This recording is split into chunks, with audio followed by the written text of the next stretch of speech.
A carinha aqui? Não, não é. Tá, peraí.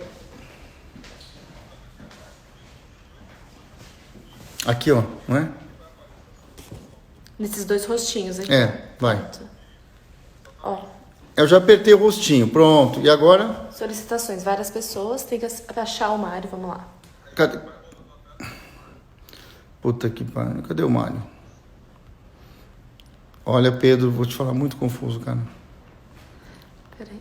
Deixa eu tentar ver com a mão. Eu acho que vai ficar. Vai, vamos. Ó, põe na lupinha, ó. Lupinha. Mário, Ah, boa. Cortella. Aí, Cortella oficial. Pronto. Já. Fechou. Agora vai. E agora, Pedro? Não, tô aguardando o Mário. Então tá. Ele já vai aguardar. Muito bem. Oi. Pronto. Olha Finalmente, só, hein? né? Agora nós não estamos te vendo só. Não estamos vendo, vem cá. Pera aí. Tem que pedir para a Bianca, olha, sorte tua e minha. Ah, é que pronto. nós- Não, mas você sabe de quem foi a confusão? Não sei, Do teu filho, Pedro. não sei não. Eu Pedro, sei meu que... Deus, tudo errado. Olha, Não, porque eu tenho feito lives todos os dias. É que outro dia eu estava numa live em que quem chamou também não estava me vendo. Entre várias pessoas estavam entrando, por exemplo. Tem 4.400 pessoas ao vivo agora. Então começa a passar. Só aí no teu, 4 e aí mil? você- Por enquanto, né? agora é o seguinte, o Pedro é confuso. Eu não acho. Eu acho. Pedro é o filho do Mário, que faz Você minhas sabe- mídias sociais. Eu mandei várias vezes, você vai lá, o Mário, cadê o Mário? Você até falou um palavrãozinho aí que todo médico tem direito de falar, mas Eu falei? Eu falo deixa eu palavrão. lembrar uma coisa.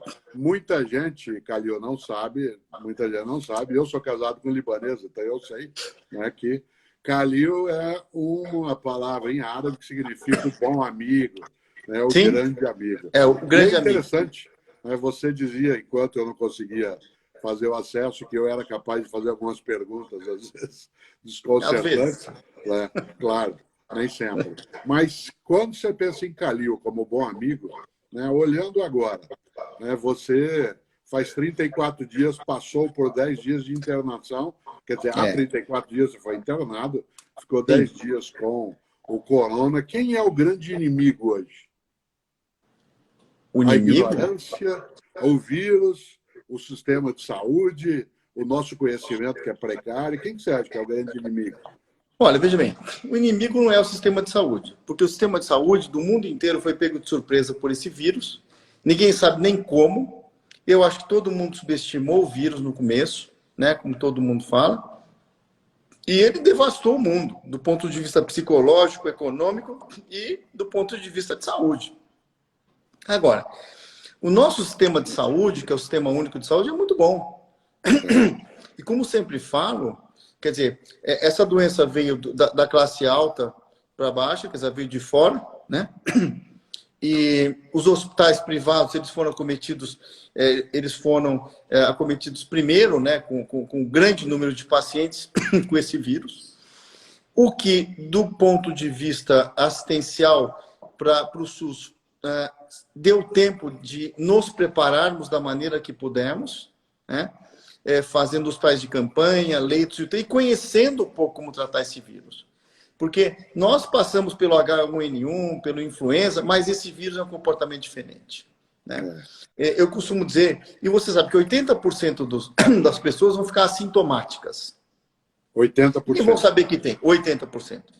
15% vai ficar, ainda estou tossindo, meio tossindo em casa, com febre, tratamento em casa. E 5% dos mais graves vão precisar de hospitalização. O acometimento desse vírus é muito estranho, porque ele pode causar trombose, ele pode causar agressão direta no pulmão, infecção, inflamação, ele agrediu o coração. Esse vírus, ele agride de uma maneira heterogênea, eu diria. Semelhante a algumas viroses, mas eu costumo dizer que tem dois tipos de coronavírus, de doença. O que fica em casa e o outro que está no hospital. É completamente diferente. Ele agride as pessoas individualmente de uma maneira completamente diferente. Não querendo assustar as pessoas, porque nós temos tratamento, nós sabemos como tratar as consequências desse vírus, né? Então, se você está em ambiente hospitalar, tem protocolos de tratamento que o índice de sucesso é bastante grande. Então, quando você fala, infelizmente, de milhares de mortes, quantos milhares, dezenas de milhares foram salvos, né? Quando você fala também em mortalidade, letalidade, a população do Brasil está subtestada. Então, não são só 100 mil casos, tem muito mais de 500 mil casos. O que, Qual se foi você a primeira vez, Calil? Primeira vez que você ouviu falar no vírus em 2020? Como médico, seja no INCOR, na Faculdade de Medicina da Universidade de São Paulo, no Sírio-Libanês, quando você ouviu falar, tem um caso aí, tem um vírus novo? Não. O primeiro caso, se não me engano, foi em fevereiro, no hospital, até no Hospital Albert Einstein, foi o primeiro caso, né? Do Sírio começou logo em seguida. Um dos primeiros casos até nós acompanhamos, né? Mas daí para frente aí veio uma avalanche de casos. Desde os mais leves aos mais graves, quer dizer, pacientes que precisaram ir para UTI, intubação, e casos muito graves. Como te falei, dependendo muito também da comorbidade dos pacientes, quer dizer, os pacientes de mais idade, cardíacos, os diabéticos, os hipertensos, e também acometeu muita gente jovem, mas a gente vê muito mais os pacientes com mais comorbidades, com doenças de base. Como é que fica uma estrutura como o INCOR? O nosso estudo do coração, hoje, por exemplo, ele não recebe nem deve pacientes com Covid, não é isso? Não. Não. Ele continua sendo procurado por pacientes com alguma cardiopatia, seja na área de emergência, que hoje nós, os não profissionais de saúde, estamos muito assustados de uma unidade hospitalar, só quando não tem jeito. Não é? Então, assim, são duas coisas diferentes. Como se preparou o Hospital das Clínicas? Quer dizer, o INCOR, na verdade, faz parte do Complexo Hospital das Clínicas. Tem o Instituto de Ortopedia, de Psiquiatria, Pediatria, tem o Instituto Central.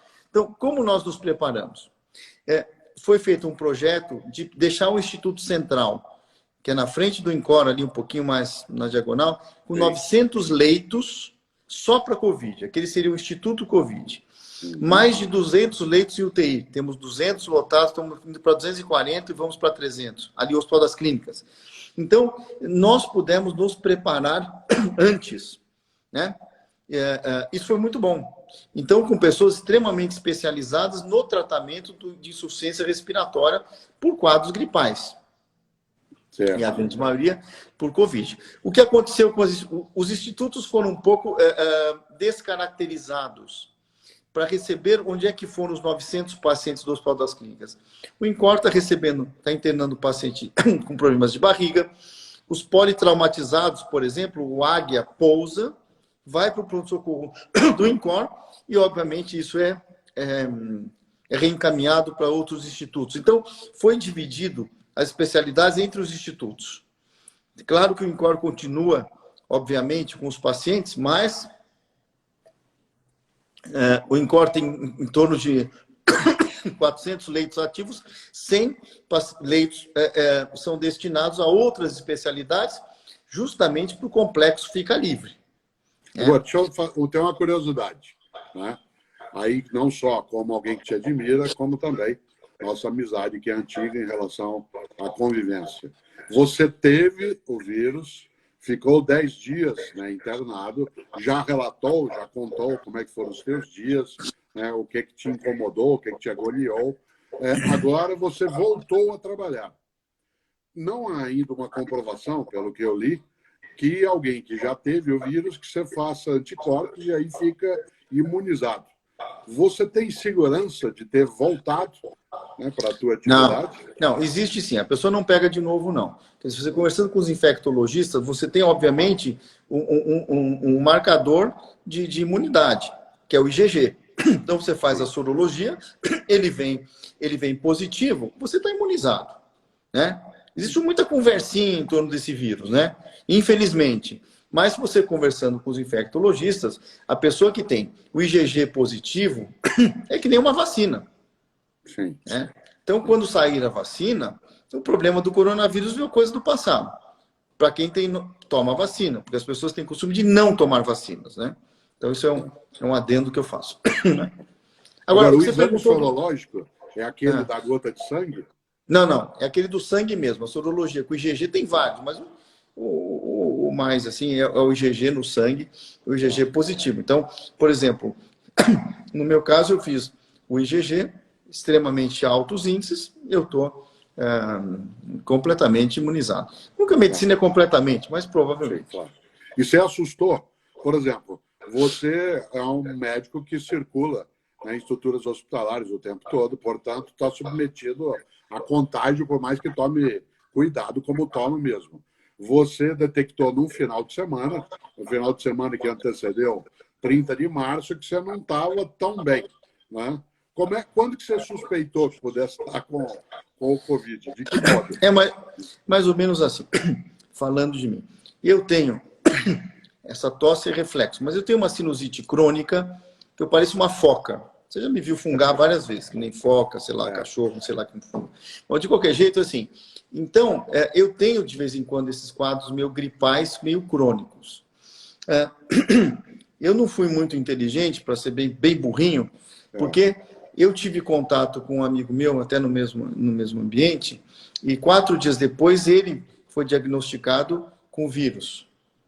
Eu já estava me sentindo um pouco mal, mas é meu quadro gripal que eu tenho. E eu estou assim também porque usar máscara, que eu tenho usado todo o tempo, me dá um pouco de alergia. Paciência, vou ter que acostumar com isso e pronto. Claro. Tudo me dá alergia. Então a máscara vai ser mais um item. Agora, o que aconteceu foi que eu fiz o contrário do que eu falo com meus pacientes. Passou mal, venha ao pronto-socorro. Passou mal, procure o médico. Eu achei que fosse meu quadro gripal, tomei uma vacina para a gripe na sexta-feira, que eu sempre tomo, nunca me fez nada, mas é um pouco de negação. Comecei no fim de semana a ficar um pouco febril e falei, dá vacina para gripe. Quando foi? Na segunda-feira cedo, sei lá, dia 30 de março, se não me engano, 30 de março. Eu me senti muito mal. Não senti falta de ar, nada, uma sensação estranha, ruim. Liguei para uma assistente minha, que é a doutora Márcia, que me cuidou, junto com o doutor Davi, junto com o doutor Carlos Carvalho, que é o pneumologista, essa foi a equipe que me cuidou. E imediatamente fui para a tomografia. Da tomografia me internaram. Tomografia de pulmão. Do pulmão. Me internaram num quarto, meu pulmão estava bastante acometido. Aí aquele silêncio, porque eu falei, não vou, porque eu não quero internar. Não, o senhor vai ficar internado só 24 ou só até amanhã. É o que eu faço com meus pacientes graves, que eu falo, fica um pouquinho aqui e volto daqui a pouco. Aí foi aquele gap de 1 hora ou 2 eu num quarto. Nisso entra a doutora, o senhor vai ter que ir para uma semi-intensiva. Eu falei, como? Eu nem cheguei, uma semi-intensiva, minha oxigenação estava muito baixa. E fui imediatamente de urgência para uma semi-intensiva. E aí comecei com todos os sintomas piores, porque a agressão desse vírus, ela começa aí 7º, 8º dia e até o 10º começa o pico de agressão nas pessoas que são mais gravemente acometidas. Eu talvez estivesse entrando nessa fase.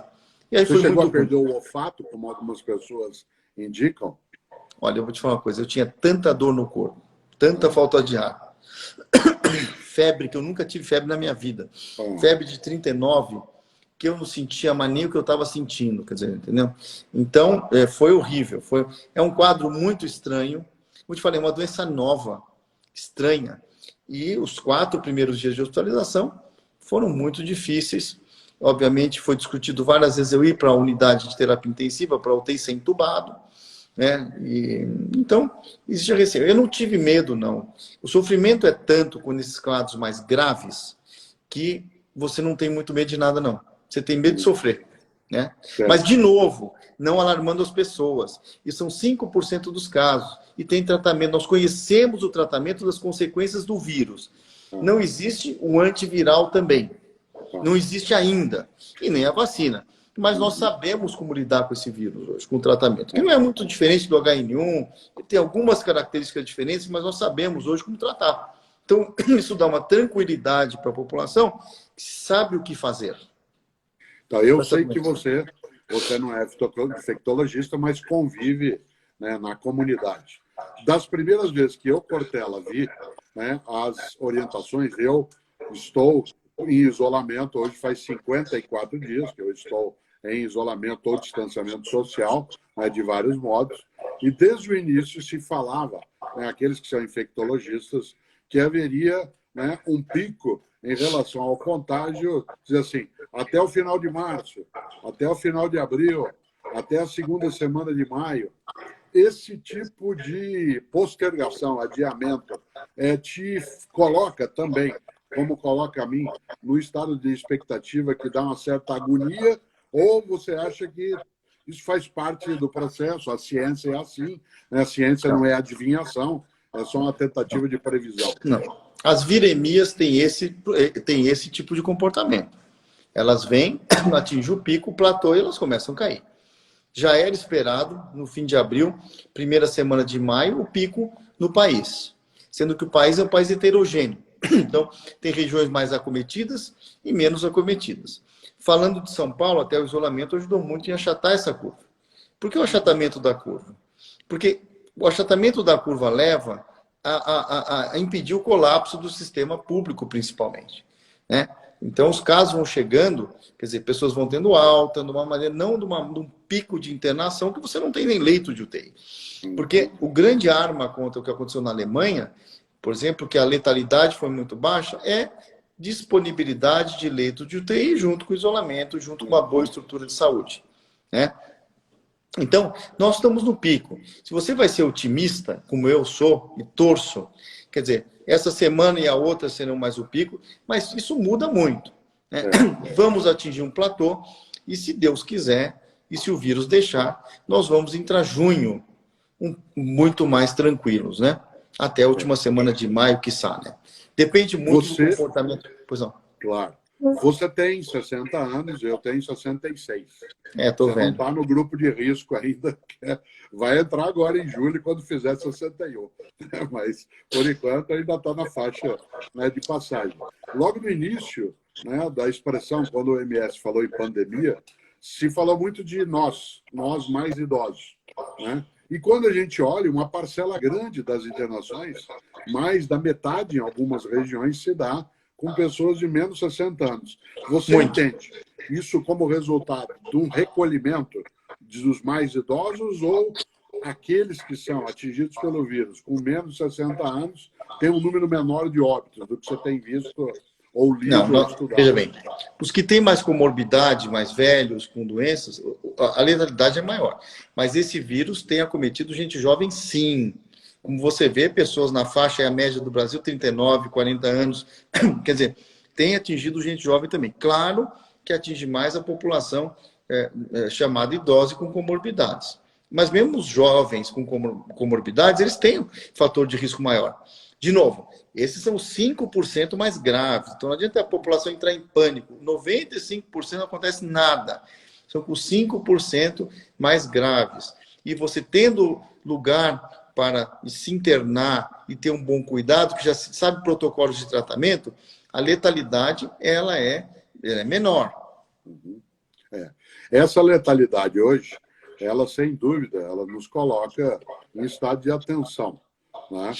A tua expectativa, né, como um profissional dessa área de saúde, nesse conjunto de atividades que estamos fazendo, é que a gente consiga a produção, né, de alguma vacina, porque a vacina demora um tempo para ser testada, para fazer efeito, né? Assim como se vai ensaiando outros modos. Por exemplo, você até agora, como lembrava, guarda alguns sintomas, ainda ficou um pouco de tosse, um pouco de travamento na garganta. Essa fase que você está, ela é completamente não transmissora do vírus? Ela é como se você tivesse sido vacinado?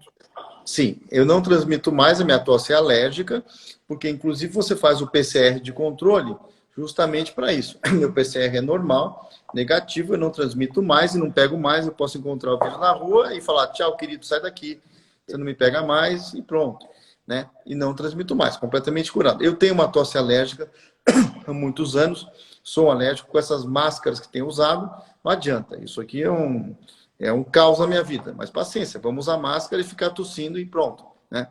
Agora, eu me perdi. Você falou o que mesmo? Desculpa, a sua pergunta foi? Eu falava da vacina. Falei de como é que você tinha uma expectativa. Se você se sentia vacinado, entre aspas, pela natureza, e qual era a tua expectativa em relação a uma vacina produzida pelos humanos? Primeiro, eu preferia ser sido vacinado ou assintomático ou esperar a vacina, né? Não passar o que eu passei, mas ok, passei, tem que passar na vida, a gente tem que passar. E aí, filosofando, né? A gente muda a cabeça, essas coisas e tal. Mas a vacina, na verdade, já está sendo testada em alguns países. E, evidentemente, com a inteligência artificial, quer dizer, prevista para 2021. Mas, com certeza, no segundo semestre, você já vai ter essa vacina. Desde que você tenha a vacina, o coronavírus é página virada. Né? Foi um pesadelo e acabou. Esses novos modos de convivência, né? Eles não te atingiram porque você precisa continuar convivendo.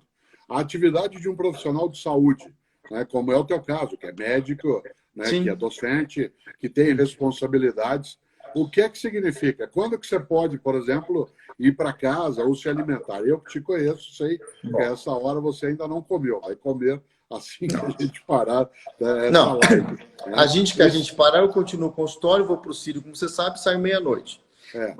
A minha vida voltou ao normal. Veja, o Instituto do Coração, o complexo, nós montamos inclusive UTI cardiológica dentro do complexo. Então, tem atividade 24 horas e tem responsabilidade. Então, principalmente, claro, meus pacientes internados, meus pacientes do consultório, mas aonde eu nasci, que é no Instituto do Coração do Hospital das Clínicas, nós temos responsabilidades com as pessoas do SUS, das comunidades, onde estão sendo mais afetadas agora. Então, nós não paramos um minuto. Nós temos reuniões todos os dias presenciais, por tele isso, tele aquilo, mas nós estamos na linha de frente 24 horas. E é assim que tem que ser. Né? Então, nós iniciamos, você e eu, com atraso de 4 minutos, eu vou compensar agora esse atraso, indo até às 21h35, se você puder, mais 4 minutos. Eu posso falar com você a noite inteira. Não, você tem pacientes ainda para ver no hospital. Né? Eu tenho uma questão filosófica mesmo. Você sempre gosta de trabalhar também essas ideias. Eu não te liguei, né, em algum momento disso para perguntar, que eu vou perguntar agora. Não é nada horroroso, mas eu queria perguntar de público. Em algum momento você sentiu um sentimento muito forte humano que foi desespero? Ah, senti. Não. Primeiro, são duas coisas diferentes. Não, contava assim, teve um dia que eu umas 3 da manhã, eu liguei para o Davi Wip, eu tentei ligar, porque nem completou ligação. Eu falei, olha, é tanto sofrimento aqui, tanta dor, perna, músculo, essas coisas, desliga esses negócios todos, que eu não tenho medo de morrer, não, eu tenho medo de sofrer. Entrei sim em aflição uns 2, 3 dias, porque até que eu aguentei bem. Eu sou uma pessoa que você sabe que funciono 24 horas, agitado. Agora, eu fiquei quietinho 10 dias lá, bonitinho, alguns momentos de aflição, porque, sei lá, né, você fica ali isolado, não é muito bom, né? Então, nessa hora, por exemplo, não existe, aí é a pergunta mesmo de leigo, né? Tá você ali no estado de ansiedade, tá meio desesperado, tá sofrendo, existe algum medicamento que amenize isso? Alguém pode te dar um ansiolítico para você diminuir a tensão? Não, pode, mas eu não tomei ansiolítico nenhum. Tá. Eu ficava no quarto para lá e para cá, para lá e para cá, para lá e para cá, sabe? Da janela para a porta, da porta para a janela, assim. Quando estava melhor, né? Porque no começo, né, foi muito ruim. Eu fiquei jogado na cama. Esse vírus suga a energia como qualquer virose. Sim. Né? E agora, pronto para o novo combate, né, na sequência, você citou o Dr. Davi Wip, que pegou o corona antes, né, que você o pegasse. Agora vocês estão de novo, né, no circuito de atividades. De pessoas, né, que estão à tua volta. Não a tua equipe de trabalho, que é toda da área de saúde, mas pessoas do teu entorno, né, de amizade, de família, que não são da área de saúde. Você tem recomendado o quê para essas pessoas, para elas poderem se cuidar nesse momento perigoso? Veja bem, o cuidado é como nós sabemos. Se você teve contato com alguém, faz sua quarentena, vai fazer a sua sorologia, seu PCR, essas coisas todas. Mas o principal do cuidado não é com o coronavírus, que também é com o coronavírus. O problema é que as pessoas não estão se cuidando por medo do vírus. Isso é um problema mais sério. Como é que você sabe isso?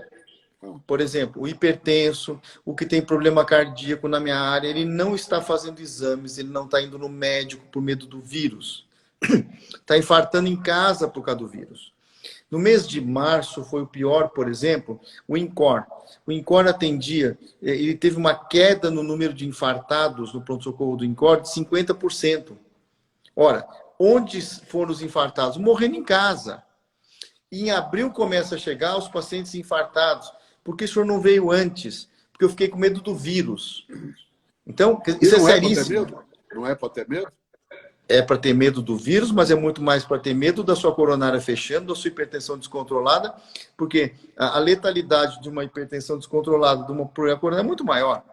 Sim. Infinitamente maior. O que eu estou falando é coerência. É um isolamento coerente. Você sentiu mal, você vai ao hospital. Não tenha medo. Tem que ir ao hospital do que ficar morrendo em casa ou tendo uma doença de qualquer doença. Tem pacientes fazendo quimioterapia que estão negando, suspendendo a quimioterapia. Oh, meu Deus do céu. Pelo amor de Deus.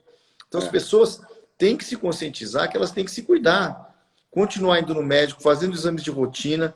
Olha, se você não tem nada, vai fazer seu check-up, é outra coisa. Mas as pessoas que têm problema, elas têm que sair debaixo da cama e fazer exame sim, procurar o médico sim. Não é ficar passando mal em casa. Isso está sendo um problema no mundo inteiro. As sociedades, os médicos alertando, as sociedades alertando, porque, veja, os hospitais funcionam da mesma maneira. Uhum. Certo. São 21 horas e 36 minutos. Eu sei que você tem consultório, ainda tem que ir ao hospital.